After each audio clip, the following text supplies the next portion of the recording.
Lewis Hamilton's leap to Ferrari was meant to be a storybook final chapter, an all-time great chasing a record-breaking eighth world title in the sport's most iconic red. Instead, it's starting to read more like a horror story. The podiums haven't come, the car feels alien, and now Lewis Hamilton has confirmed what many of his fans have been fearing all along. His debut season with Ferrari is playing out in the worst possible way. Yet behind closed doors, Ferrari is promising a turnaround.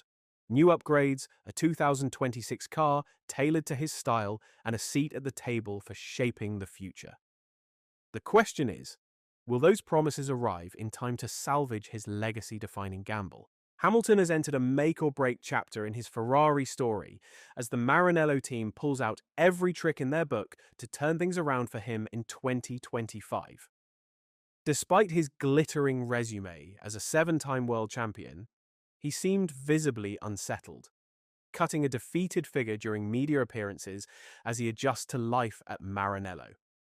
At Silverstone, the British racing legend didn't sugarcoat the situation. In a brutally honest post-race interview, he admitted that Ferrari's 2025 car feels nothing like his own, and that virtually none of his preferred setup characteristics have made it into the current package. Since joining the Scuderia, Hamilton has been locked in a frustrating battle with the SF25, struggling to extract pace and performance from a machine that simply doesn't feel like his. Now, 12 races in, he's yet to score a single Grand Prix podium, a stat that would have been unthinkable not long ago. Sitting sixth in the drivers' standings, Hamilton trails teammate Charles Leclerc by 16 points after an underwhelming home race at Silverstone. And while he's not throwing in the towel, Hamilton made it clear that major changes are needed. Speaking to media after the race, he revealed that, "I feel like I know how to explain to the team what I don't want built in next year's car. What we have right now makes it so difficult to drive." Ferrari's performance woes have left him watching the front runners from afar. Still, there might be a turning point on the horizon. Earlier this week, both Hamilton and Charles Leclerc hit the tarmac at Ferrari's Mugello test track, clocking in 200 kilometers of running. The mission is to shake down the team's long-awaited rear suspension upgrade, one that could finally give Hamilton a car he can truly wrestle into contention. Ferrari's engineers have been hard at work redesigning the SF25 suspension in hopes of solving one of their most stubborn headaches: an inability to run the car at its ideal ride height. It's a problem that's plagued their performance all year, and one that cost Hamilton dearly back in China, where he was disqualified for an illegal skid block just 2 races into the season.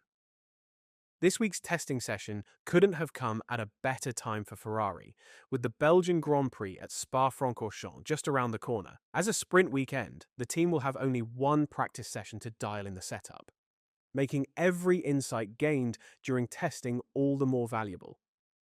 Charles Leclerc has been the more consistent of the two drivers so far, collecting 4 podiums, but like Hamilton, he's still chasing that elusive first win of the season. The only teams to have stood atop the podium in 2025 are McLaren, Red Bull, and Mercedes, leaving the Scuderia still searching for a breakthrough. The Italian press, passionate as they are, have gotten themselves involved as well, urging the team to start listening to Hamilton and embrace his wealth of setup expertise. But now, the 40-year-old finds himself in a holding pattern, anxiously awaiting next weekend's Belgian Grand Prix to learn whether this new suspension is the breakthrough he's been waiting for, or just another false dawn. Hamilton has made it clear before that he wants some of his DNA embedded in Ferrari's 2026 Formula One Challenger. And while that may sound poetic, the goal is very much technical: shape a car that finally feels like his. Ferrari's deputy team principal, Jerome D'Ambrosio, agrees with the goal, but with one key clarification. The priority, he says, is simple: build the fastest possible car. That said, he notes that Hamilton's preferences aren't some outlier. In fact, they closely mirror the feedback coming from Charles Leclerc. In an interview with Auto, Motor and Sport, Hamilton revealed that this collaborative process is already well underway, thanks in large part to his former Mercedes colleague, and now Ferrari's technical director, Loic Serra. He revealed that it's still tough. It's a tough balance to drive, and it's not a comfortable one. It's not one that I want to have in future. So, I'm working with Loic, Sarah, and all the guys at the factory to make sure that the next car will have some of my DNA and hopefully we'll be able to get some of the characteristics that I'm hoping to have in it next year. While Hamilton has yet to fully click with Ferrari's current machinery, or match Leclerc in the results column, D'Ambrosio emphasized that both drivers are steering development in the same direction. And that shared vision is already shaping the early blueprint for the 2026 car. That season will bring a seismic shift to F1. New regulations will introduce smaller, lighter cars powered by hybrid units with a 50-50 energy split. Half electric, half internal combustion, running entirely on sustainable biofuel. It's a fresh start for the entire grid, and Ferrari knows this is a golden opportunity to get it right. As D'Ambrosio told Automotor and Sport, you always have to be careful when you say that the car was built in a certain direction. First and foremost, development is all about maximizing performance. Loic and his team simply want to build the fastest possible car, and there are certain objective parameters that they have to take into account. Only in the second phase is it about what the drivers might need. There are many things you can do to ensure that they have the tools they need to adapt the car to their own driving style as much as possible. It's all about fine-tuning and balance. It's important to us in the team that we sit down with both drivers a few times a year. Everything is then put on the table. It's also about the question of what they need and how this can be converted into performance. If you listen to both of them, their wishes are very similar.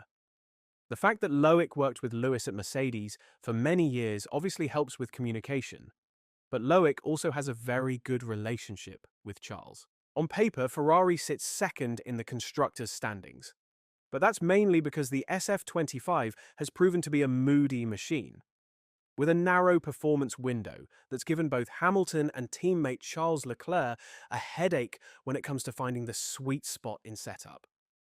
Former F1 driver Jolyon Palmer described Hamilton's race pace this season as disappointing.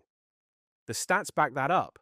Leclerc leads their head-to-head 9-2 in Grand Prix finishes, with Hamilton only coming out ahead at Imola and Silverstone. One of the main issues is power steering. Hamilton has wrestled with it all season, particularly in high-speed corners where precision is crucial. Feedback from the wheel has been less than ideal unless the drivers really lean into the car, which in turn risks stressing vital components. Naturally, Hamilton's itching for a fix, but according to F1 pundit Mattia Bobby, Ferrari's hands are tied for now. The current system is tricky to tweak mid-season, and Hamilton's been grappling with this frustrating flaw since pre-season testing. Safe to say, it's not his favorite feature. If they're driving 2, 3, or even 4 seconds slower per lap during the race, they can adapt to the power steering. Their brain isn't completely focused on the limit, and they have room to adjust their steering behavior to the force of the power steering. But that's a different problem, and it's going to be very difficult to solve. Once you've designed the power steering, it's difficult to adjust it. They have to keep this system for the time being, and that's something Hamilton doesn't like at all. Already during the first tests in Bahrain, he made it clear after a few laps that he wasn't happy with it. He literally said, "What the hell is with that power steering?" And ever since then, it's been a major problem for Ferrari. After all he's achieved, and all he still hopes to, how much longer can Lewis Hamilton afford to wait for Ferrari to get it right? Should he, like his rival Max Verstappen, consider jumping ship? Tell me why or why not in the comments below.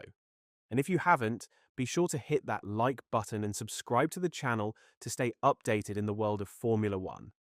Thanks for watching.